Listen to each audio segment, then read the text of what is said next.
Kumusta na yung ano mo, pagkaramdam mo? Ayos na? Hindi na sumasakit yung dito mo? Dito? Ilan pa yan? Okay na? Sige, subukan natin yung temperature mo.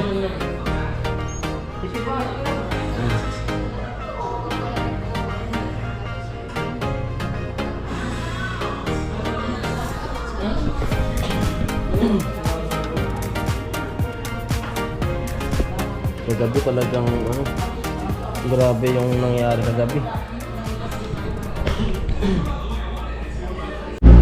Yan po. Good morning. Time check. Alas 12. Ano yan? Yan. Dito ko ngayon sa hospital. Sinugod ko yung anak ko. Kasi biglang tumas na yung lagnat niya. Nakala ko ano lang, simpleng lagnat lang. Yung pala may ano siya, UTI. Si mama at saka si Nini, sinamana ko. Tulog yung anak ko. Dito ko sa hospital. At biglaan yung pangyayari. Buti na lang gising ako. Talagang hindi ko sa tinutulugan. At yung asawa ko, wala pang alam na dito kami sa ospital. Kasi ayaw kong i-chat, ayaw kong sabihin sa kanya. Nasa biyahe na yung asawa ko. Siguro mga malapit na dito. Baka nasa bandang na. Siguro Atimunan.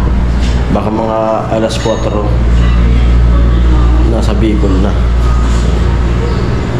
Alas 12 yung oras natin.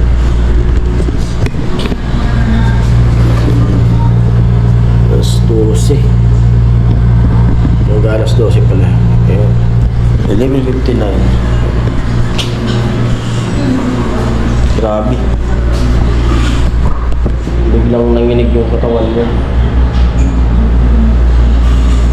Taas nung temperature niya. Nasa 39.5.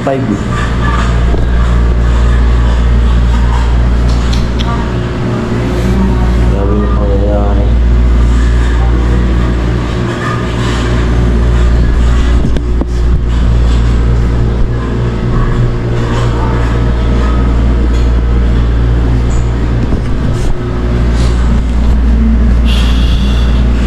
Sabay-sabay yung yung problema.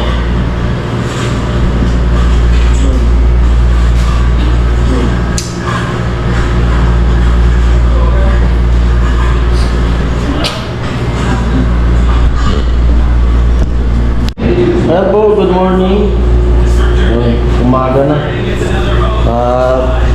Medyo okay na yung pagkaramdam ng anak ko. Kumakain.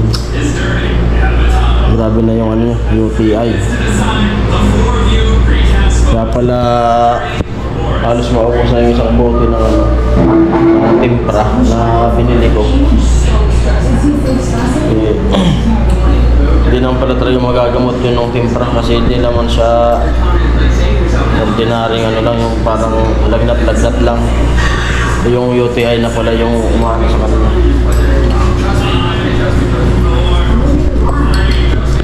Okay ka na? Kasi wala pang inaano yung doktor kung ilang araw ba kami dito.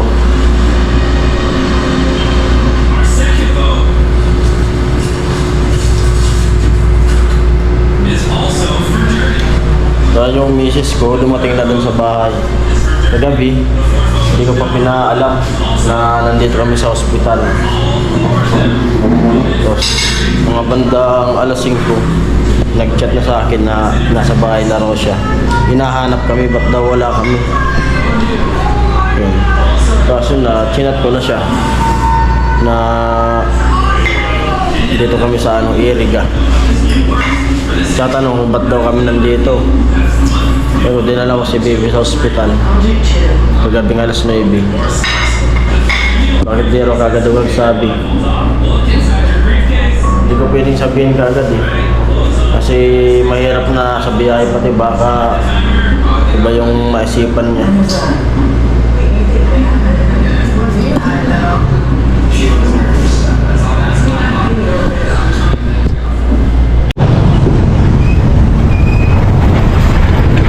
At ito na rin yung asawa ko.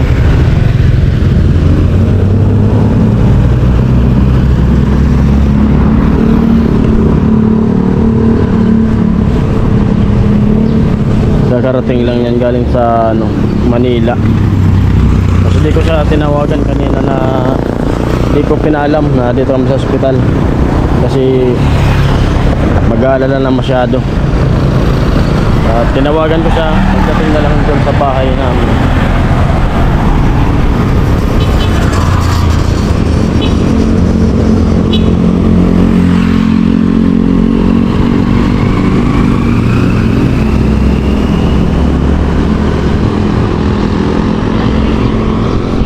Kwarto yan. At yan po, tatanghali na 9:03 yung oras natin, 9:03. At yan po, dito na yung asawa ko sa loob. Yan. Papahinga, kuyat. Tapos pinatakan ko na yung tinga niya, may pampatak na siyang binili. Si Bibi nandito na. Nakapuyat, kapatid ko si mama nandiyan. Grabe yung kagabi talaga. Natakot na ako kagabi. Diyan po walang bakanting ward. Private yung pinanuan sa amin na kwarto. 2K yung sakto doon 2K.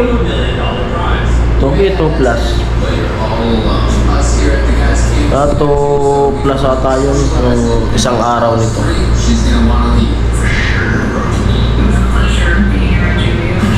Sabi ko, okay na to kasi yung pera mahanap na lang yan.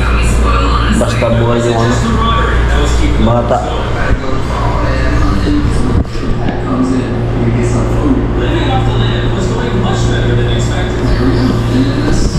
Yan. Araw ng linggo.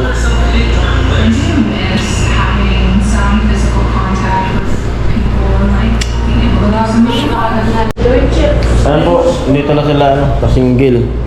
Nagdala ng pagkain. Wala, mga kapatid ko, asawa ko. Yung nakakaldero pa talaga. Dala ng pagkain namin kasi napakamahal ng pagkain sa labas. Tapos yung sa rasyon, isa lang naman yung sa rasyon. Paano mo na no? Lagyan mo dyan, sabaw. May sabaw yan. Amo ani. No, bago ani. Tapani ko.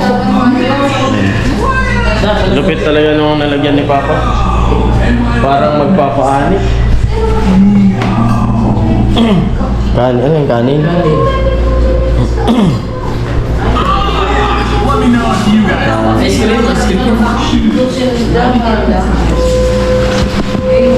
Saan ba yan?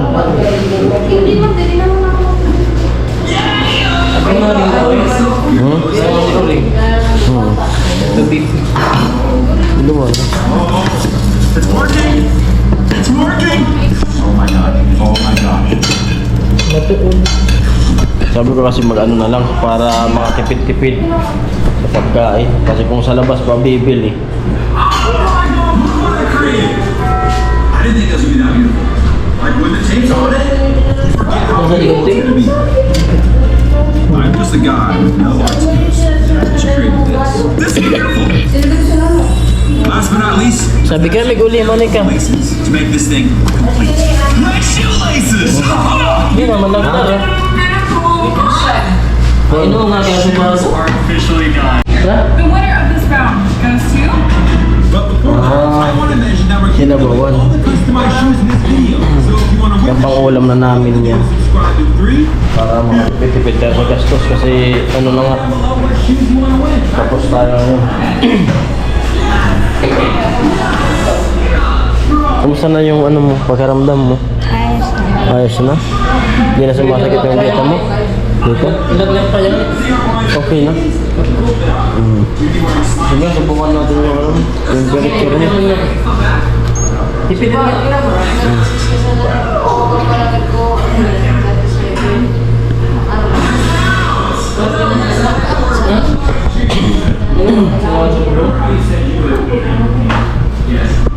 Kagabi talagang ano, grabe yung nangyari kagabi.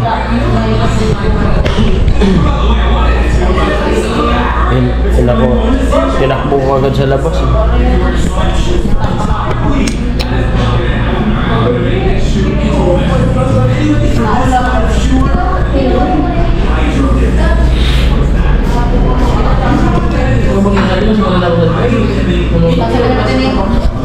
Yung pakiramdam ni baby kagabi, yung kamay niya manhid na, yung paa niya manhid na. Kinukurot ko di, wala na siyang maramdaman. Kinukurot ko. Yun, mababa na. 36.8. 36.8. Kain po tayo, kain.